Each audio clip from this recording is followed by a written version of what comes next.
So hello everyone, एक बार फिर से आप सभी का आपके अपने इस यूट्यूब चैनल पर स्वागत करता हूं। तो दोस्तों, ये एनपीएस से रिलेटेड बहुत बड़ी एक खबर निकल के आई है। जी हाँ दोस्तों, यहाँ पे आप लोग देख सकते हो, लिखा है सरकार शेयर बाजार में उड़ा रही कर्मचारियों की मेहनत की कमाई। जी हाँ दोस्तों, जितने भी सरकारी कर्मचारी हैं उनके पैसों के साथ कैसा खिलवाड़ किया जा रहा है आप लोग यहाँ पे देख सकते हो। यहाँ पे सबसे ऊपर आप लोग हेडिंग देख सकते हैं, लिखा है राष्ट्रीय पेंशन स्कीम में लूट रहे कर्मचारी, सेवानिवृत्त होने पर 10% बेस से भी कम मिल रही है पेंशन। मतलब कि जो रिटायर होने के बाद उनको पेंशन का पैसा 10% भी नहीं मिल पा रहा है। जी हाँ दोस्तों, जो भी बेसिक है उनका 10% भी नहीं मिल पा रहा है, जबकि जो पुरानी पेंशन स्कीम थी उसमें आपको 50% तो मिलता ही था बेसिक का, और प्लस 10% डीए भी मिलता था। फिर यहाँ पे आप लोग देख सकते हो, यहाँ पे और भी एक है कि काफ़ी वर्षों से विरोध करने के बावजूद सरकार नहीं कर रही सुनवाई। मतलब कि इसका विरोध बहुत वर्षों से हो रहा है कि ओपीएस लागू हो जाए, लेकिन अभी भी सरकार एनपीएस पर ही अटकी हुई है और लगता है कि इस बार भी वो ओपीएस लागू नहीं करने वाली है। कर्मचारियों के साथ चिट फंड कंपनियों से भी बड़ी धोखाधड़ी, मतलब कि कर्मचारियों के साथ साथ जो भी कंपनियां हैं उनके साथ भी जो धोखाधड़ी कर रही है। तो यहाँ पे मैं डिटेल बताऊंगा, इस वीडियो में बने रहिए एंड तक, और क्या क्या कर रही सरकार सब बताऊंगा। मेन मुद्दा क्या है इस वीडियो में आपको पता चल जाएगा। तो चलिए वीडियो को स्टार्ट करते हैं। तो यहाँ पे आप देख सकते हो, लिखा है कि नागौर देश एवं प्रदेश के 15.5 वर्ष पहले लागू की गई अंशदान पेंशन प्रणाली अब राष्ट्रीय प्रणाली कर्मचारियों के लिए गलफांस बन गई है। यदि यह कहा जाए कि राष्ट्रीय पेंशन प्रणाली एनपीएस कर्मचारियों के लिए चिट फंड कंपनियों से भी बड़ी धोखाधड़ी साबित हो रही है। अतिशयोक्ति तो नहीं होगी, लेकिन इसके बावजूद जो कर्मचारी को उनके पेंशन, उनके वेतन का जो 10% भी नहीं मिल पा रहा है, जो जबकि वेतन से हर मिलने वाली रकम वाली जो राशि थी वो सरकार क्या कर रही है, वो चिट फंड कंपनी में निवेश कर रही है।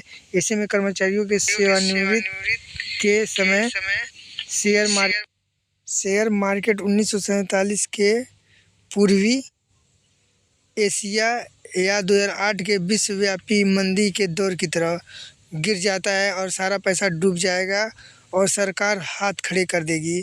तब उस कर्मचारियों की स्थिति कैसी होगी इसका अंदाज़ा लगाना कठिन है। जी हाँ दोस्तों, ये शेयर मार्केट में जो आपका पैसा जो 40% लगा है शेयर मार्केट में लगेगा, उससे जो भी पैसा मिलेगा वो पेंशन के रूप में अब मिलती है एनपीएस सिस्टम में। तो अब सोचिए, अगर वो पैसा लगा रही है, अगर पैसा शेयर मार्केट के हिसाब से आपको पेंशन मिलेगा, तो सोचिए अगर डूब जाएगा तो क्या होगा, इसका अंदाज़ा तो आप लगा ही सकते हो। फिर आगे कह रहा है, गौरतलब है कि भारत सरकार ने 1 जनवरी 2004 के अंशदान पेंशन प्रणाली एनपीएस लागू की। इस योजना में पेंशन के लिए वेतन से 10% की कटौती होती है, लेकिन सामान्य भविष्य निधि जीपीएफ की सुविधा नहीं है। एक प्रकार से एनपीएस पेंशन योजना न होकर शेयर बाजार आधारित 100% अनुरक्षित म्यूचुअल फंड योजना है, जिसमें सेवानिवृत्ति के समय पेंशन की कोई गारंटी नहीं है। जबकि पुरानी पेंशन योजना में सेवानिवृत्ति के बाद पेंशन जो अंतिम मूल वेतन के 50% की गारंटी है। राजस्थान में करीब 4 लाख कर्मचारियों और भारत में करीब 60 लाख सरकारी कर्मचारी हैं जो इसमें शामिल हैं। इन कर्मचारियों का कहना है कि यह पेंशन स्कीम उनका बुढ़ापा खराब कर देगी, क्योंकि इस स्कीम से जुड़े कर्मचारी सेवानिवृत्ति पर पेंशन पाकर खुद को ठगा सा महसूस कर रहे हैं। फिर आगे देख सकते हो, आगे क्या बोल रहा है इसमें देख सकते हो आप, लिखा देखो और तरसो। कर्मचारियों का कहना है कि एनपीएस की जमा राशि ये खाते में देख तो सकते हो, लेकिन ज़रूरत पड़ने पर उसका उपयोग नहीं कर सकते हो। मतलब कि सिर्फ इसको देख सकते हो, लेकिन ज़रूरत पड़ गया तो इसका उपयोग आप कर भी नहीं सकते। फिर यहाँ पे आगे देखते हैं, देखिए 4% भी नहीं पेंशन के। फर्स्ट में कह रहा है, अलाय निकासी केसाराम गुदारा ने करीब 42 वर्ष तक डाक विभाग में नौकरी की। वर्ष 2010 में उनका स्थायीकरण हुआ और वर्ष 1 साल पहले सेवानिवृत्त हुए तथा 32,000 से अधिक वेतन था, लेकिन पेंशन शुरू हुई तो मात्र 1240 रुपये मिले। पेंशन की राशि देखकर गिरधर राम को झटका लगा। विभाग के अधिकारियों से संपर्क करने पर उन्होंने बताया कि इतनी पेंशन मिलेगी। वर्तमान में गुजारा लकवा बीमारी से ग्रस्त हैं। अरे यार, इनका तो जीवन दयनीय हो गया है भाई। अब आप लोग देख सकते हो, ये किसी के भी साथ हो सकता है। फिर केस 2 में देखिए, यहाँ पे 2 लोग आए। नागौर इस सैनिक कल्याण बोर्ड में करीब 15 वर्ष की नौकरी करने के बाद 31 अगस्त को सेवानिवृत्त हुए शंकर सिंह ने बताया कि एनपीएस में पेंशन नहीं मिलती, केवल शोषण होता है। उन्होंने बताया कि पहले सैनिक थे और सैनिक कोड से ही उनका वापस सैनिक कल्याण बोर्ड में ही लगे। हाल ही में सेवानिवृत्त हुए तथा 36,000 रुपये महीना उठा रहे थे, लेकिन पेंशन 2,000 मिल जाए तो बड़ी बात होगी। ये हाल है भाई। अब फिर आगे देखते हैं क्या होने वाला है। शर्तें ऐसी कि हर तरफ से कर्मचारियों का घाटा, ये भी देख लेते हैं भी क्या मुद्दा है। देखिए यहाँ पे लिख रहा है कि एनपीएस में शेयर बाजार आधारित पेंशन पर कंपनियों द्वारा भुगतान किया जाता है। इसमें सेवानिवृत्त पर शेयर बाजार के आधार पर भुगतान राशि पर 30% इनकम टैक्स देना होगा। साथ ही सेवानिवृत्त के समय एनपीएस जमा फंड से 40% राशि किसी भी एक पेंशन कंपनी में निवेश करनी होगी। अब सोचिए क्या हाल हो गया। अब फिर दिया, एनपीएस किसी भी एंगल से ठीक नहीं। एनपीएस किसी भी एंगल से कर्मचारियों के लिए ठीक नहीं है। इस योजना में सरकार कर्मचारियों की मेहनत की कमाई शेयर मार्केट में लगा रही है।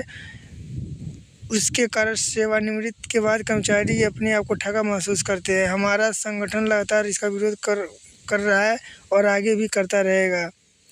जुगल जागल प्रदेश उपाध्यक्ष, new pension scheme employer federation of Rajasthan. तो ये राजस्थान से ये खबर थी। तो सोच सकते हो कि क्या हाल होने वाला है जितने भी एनपीएस कर्मचारी हैं।